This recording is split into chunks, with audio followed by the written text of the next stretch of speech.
جس کے لیے ایک لیگل فرم کی خدمات حاصل کی گئی ہیں۔ وائٹ کالر کرائم کے لیے جدید ٹیکنالوجی کے استعمال کے ساتھ ماہرین کی خدمات حاصل کی جائیں گی۔ رائے منظور ناصر نے کہا کہ اینٹی کرپشن کی اپنی کوئی عمارت نہیں، جس کے لیے پنجاب حکومت لاہور میں 80 کنال اراضی مہیا کرے گی، جہاں پر ہیڈ آفس سمیت لاہور ریجن کے دفاتر قائم کیے جائیں گے۔ انہوں نے بتایا کہ شیری مزاری کے خاندان کے خلاف ریونیو ریکارڈ غائب کرنے کے معاملہ پر مقدمہ درج کر کے ریکارڈ برآمد کر لیا گیا ہے۔ کیمرامین عدیل چودھری کے ساتھ رضوان نقوی، City 42۔ لاہور شہر کی صفائی کرنے والی پنجاب کی سابق غیر ملکی کانٹریکٹر کمپنی نے حکومت کے خلاف لندن میں کیس دائر کر دیا۔ کیس کی سماعت 18 مئی کو ہوگی۔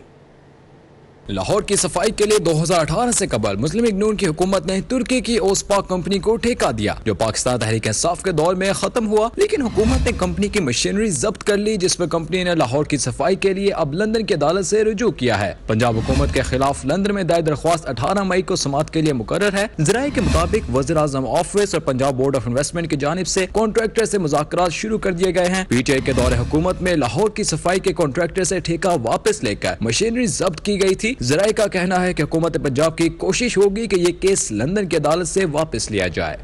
شہر کی عدالتوں میں اہم مقدمات کی سماعت کا احوال اس رپورٹ میں دیکھیے۔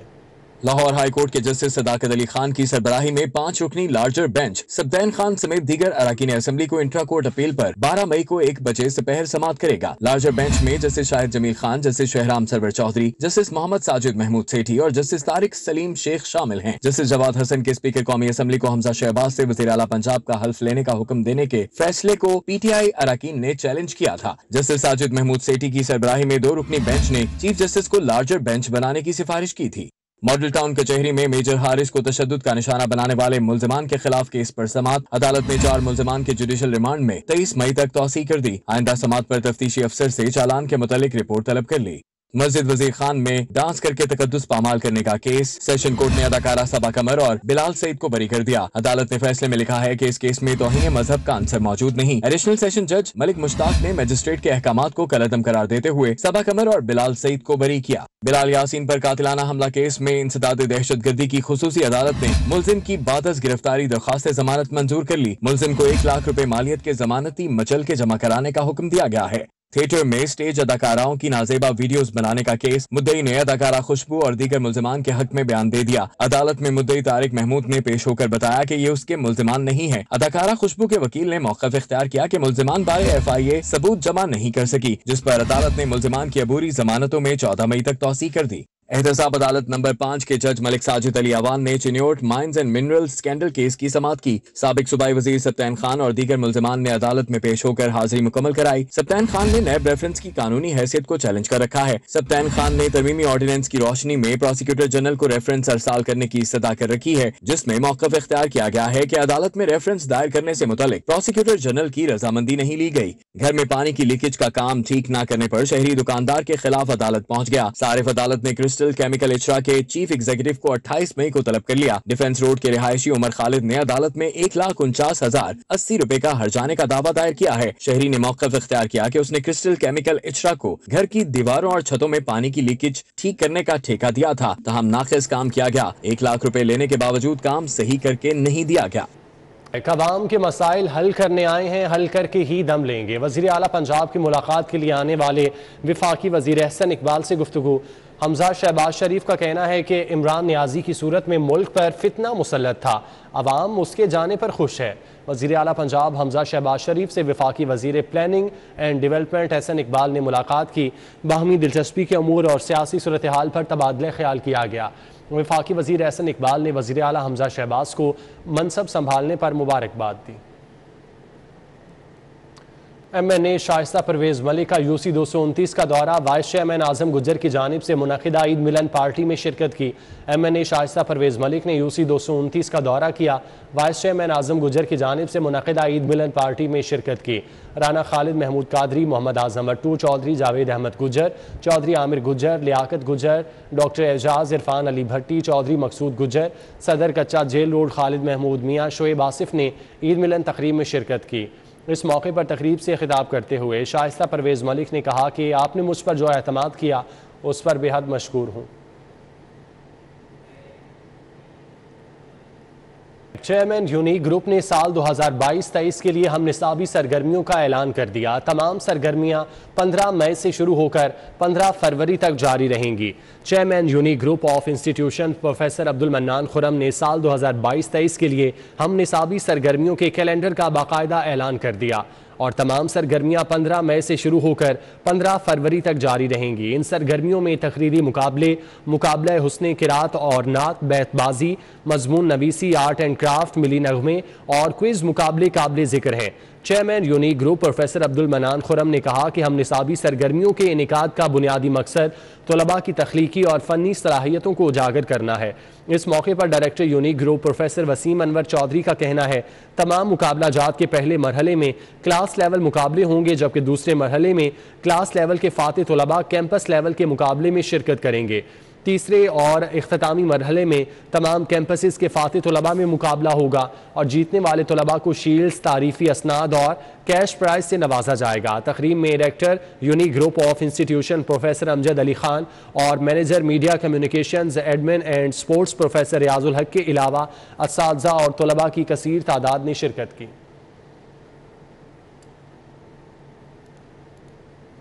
پاکستان میں انڈسٹری کو فروغ دینے سے ملکی معیشت کا پہیہ مضبوط ہوگا۔ وفاقی وزیر صنعت سید مرتضی محمود نے ایئر لنک پروڈکشن یونٹ کا دورہ کرتے ہوئے کہا ایئر لنک میں اسٹیٹ آف دی آرٹ منصوبہ چل رہا ہے جسے دیکھ کر بہت خوشی ہوئی۔ وفاقی وزیر صنعت سید مرتضی محمود نے کہا کہ لوکل موبائل فون بننے سے ملک کو بہت فائدہ ہوگا۔ ایئر لنک نے روزگار کے بہت سارے مواقع پیدا کیے۔ موبائل فون کی پروڈکشن دیکھ کر بہت خوشی ہوئی۔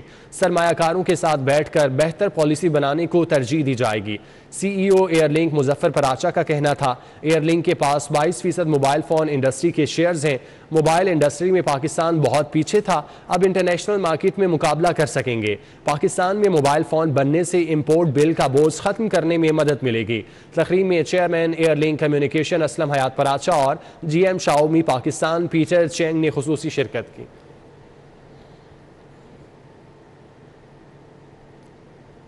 پنجاب یونیورسٹی میں 2 روزہ مولانا رومی اور حضرت سلطان بہو کانفرنس کا آغاز ہو گیا۔ کانفرنس کا اہتمام معروف تھنک ٹینک مسلم انسٹیٹیوٹ کی جانب سے کیا گیا۔ مسلم انسٹیٹیوٹ کے صاحبزادہ سلطان احمد علی نے کانفرنس کے مقاصد سے آگاہ کیا۔ کانفرنس کا احوال اس رپورٹ میں۔ کانفرنس میں Sahibzada Sultan Ahmad Ali, vice chancellor professor doctor Niaz Ahmad Akhtar, professor Muhammad Saleem Mazhar, professor doctor Muhammad Iqbal Shahid, professor Ghulam Mohi uddin Nizami, معروف anchor Sohail Warraich, professor Humayun Ehsan, professor doctor Iqbal Chaudhry, professor doctor Asghar Zaidi اور پیام نور یونیورسٹی تہران سے professor doctor Muhammad Reza Naseri سمیت کثیر تعداد میں اسٹوڈنٹس نے شرکت کی۔ صاحبزادہ سلطان احمد علی کا کہنا تھا کہ مسلم انسٹیٹیوٹ کا مقصد امن اور بھائی چارے کا فروغ ہے، جس کے لیے مسلم انسٹیٹیوٹ اپنی خدمات سر انجام دے رہا ہے۔ انہوں نے کہا کہ صوفیاء کرام کی فکر کے فروغ سے ہی معاشرے میں امن اور بھائی چارہ قائم کیا جا سکتا ہے۔ دیگر مقررین نے صوفیاء کرام کی اسلام اور مسلم امہ کے لیے خدمات پر روشنی ڈالی۔ Take guidance from the two great luminaries, Maulana Room and Hazrat Sultan Bahu. You see these two institutions. جیسے مولانا رومی ہیں، پوری دنیا ان کو جانتی ہے، سلطان باہو ہیں، ان کے پیغام سے ہم آج کیا استفادہ کر سکتے ہیں ہمارے اخلاق میں، ہمارے کردار میں، بیہیویئر میں، انڈیویجول لیول پہ اور سوسائٹی میں کلیکٹیو لیول پہ کیا چینج لے کے آیا جا سکتا ہے، کیا بہتری لائی جا سکتی ہے، تو اس مقصد کے لیے یہ کانفرنس یہاں منعقد کی گئی ہے۔ مقررین کا کہنا تھا کہ مسلم امہ کو وحدت کی جتنی ضرورت آج ہے پہلے کبھی نہ تھی۔ انہوں نے کہا کہ حضرت سلطان بہو اور مولانا رومی نے اپنی شاعری سے لوگوں کو خدا کے قریب کیا اور آج بھی ایسا ممکن ہے۔ اب وقت آ گیا ہے کہ سر ہتھیلی پر رکھ کر اس ملک کا تحفظ کیا جائے اور یہ اس ملک کو سیاسی اور مذہبی فرقہ پرست جو ان سے بچایا جائے۔ سب سے بڑی بات یہ ہے کہ ایک چیز ظاہر ہے، اس کا ثبوت پہلے چاہیے، ایک کا تعلق باطن سے ہے جو نان میٹر ہے، اس کا ثبوت بعد میں ہوتا ہے، تو دیر فور کہ وہ وہی کرائیٹیریا دونوں جگہ استعمال نہیں ہوتا، سو لاجک اپلائز ان ڈفرینٹ مینر۔ صوفیاء کرام کے افکار کے مطابق انسان ہی حق تعالیٰ کی صفات کا مظہر اور حکمت و دانش، عشق و سرمستی، نامعلوم کی جستجو اسی کی سرشت میں شامل ہے۔ انسان جب خود شناسی اور خود آگاہی کی منزل طے کر لے تو دست نگر رہنے کی بجائے وہ دستگیری کے بلند و مقام پر فائز ہو جاتا ہے۔ کیمرامین سلمان الوی کے ساتھ کومل اسلم، سٹی 42۔ 5 a side 5 ملکی ہاکی ٹورنامنٹ کی تیاریوں کے لیے قومی 5 a side ٹیم کے کیمپ کا دوسرا مرحلہ نیشنل ہاکی اسٹیڈیم میں شروع. کھلاڑی مختصر فارمیٹ کی ہاکی میں بہترین کارکردگی دکھانے کے لیے پرعزم ہیں. نیشنل ہاکی اسٹیڈیم میں شروع ہونے والے کیمپ کے دوسرے مرحلے میں ملک بھر سے 15 کھلاڑی شریک ہیں. کھلاڑیوں کو 2 سیشنز میں ٹریننگ کروائی جا رہی ہے. صبح کے سیشن میں فزیکل ٹریننگ اور شام کے سیشن میں سکل ورک پر کام کیا جاتا ہے. کیمپ میں شریک کھلاڑیوں نے پہلے فیز کی تیاریوں کو حوصلہ افزا قرار دیتے ہوئے مختصر فارمیٹ کی ہاکی میں بہترین کارکردگی دکھانے کے عزم کا اظہار کیا. جو 5 سائڈ کی بات ہے اس میں ہمارے پلیئر جو ہیں وہ ورلڈ میں بھی بہت سکلفل ہیں. اس میں جو پلیئر کا جو 1 versus 1 سکل ہے وہ بہت امپورٹنٹ ہے اور جو پاکستان سے بیسٹ انشاءاللہ کسی کے پاس نہیں ہے. پچھلا کیمپ ہمارا فزیکل فٹنس پہ گیا تھا اور اس کیمپ میں ہم نے فزیکل فٹنس تھوڑی سی کم کی ہے. انہوں نے کوچز نے بتایا وہ بھی ساتھ ایڈ رکھیں گے, لیکن اس پہ اب ہاکی پہ زیادہ کام کریں گے کیونکہ ہاکی پہ پچھلے کیمپ میں کام نہیں اتنا کیا, فزیکل فٹنس پہ بہت زیادہ کیا تھا. ٹیم کے head coach Olympian Rehan Butt کا کہنا تھا کہ پہلے مرحلے میں فزیکل فٹنس پر کام کیا, دوسرے مرحلے میں سکل ورک پر کام کریں گے. توقع ہے کہ ٹیم اچھا پرفارم کرے گی. بالکل عوام کی ایک ایکسپیکٹیشنز ہوتی ہیں کہ انڈیا کے ساتھ میچ ہے, پاکستان جیتے, اس کو مد نظر رکھتے ہوئے ہماری تیاری پوری ہے انشاءاللہ تعالی. نیکسٹ ابھی جو 20 دن کا ہمارا 21 دن کا جو کیمپ ہے اس میں ہم ٹارگٹ جو ہے وہ مین ملیشیا اور انڈیا کو ہی کریں گے کیونکہ ان دونوں میں سے ایک کو جیت کے ہم فائنل کے لیے کوالیفائی کر سکتے ہیں. 4 جون سے شروع ہونے والے ٹورنامنٹ میں پاکستان, ملائیشیا, بھارت, پولینڈ اور سوئٹزرلینڈ کی ٹیمیں حصہ لیں گی. قومی ٹیم 2 جون کو سوئٹزرلینڈ روانہ ہوگی. کیمرامین محمد ندیم کے ساتھ حافظ شہباز علی, سٹی 42. اللہ جانتا ٹرسٹ کے زیر اہتمام چلنے والے بیڈمنٹن کلب میں عید فیسٹیول میچز کا انعقاد. کلب کے ممبران کے مابین نمائشی میچز کھیلے گئے. ڈی جی سوشل ویلفیئر کی جانب سے اللہ جانتا ٹرسٹ بیڈمنٹن کلب کے ممبران کے لیے عید ملن تقریب کا انعقاد کیا گیا اور نمائشی میچز کھیلے گئے اور گفٹ بھی تقسیم کیے گئے. پہلے میچ میں ڈی جی بیت المال مدثر ریاض ملک اور رانا عرفان کی جوڑی نے سابق chairman Punjab textbook board Sohail Masood اور ملک نوید کی جوڑی کو شکست دی. دوسرے میچ میں سخی سرور اور عمران راٹھور نے فرخان تور اور محمد توقیر کے خلاف کامیابی سمیٹی. میچز کے اختتام پر تمام کلب ممبران کے مابین عید گفٹس بھی تقسیم کیے گئے. نیوز اسٹوڈیو سے فی الوقت اتنا ہی. باخبر رہنے کے لیے آپ دیکھتے رہیے سٹی 42.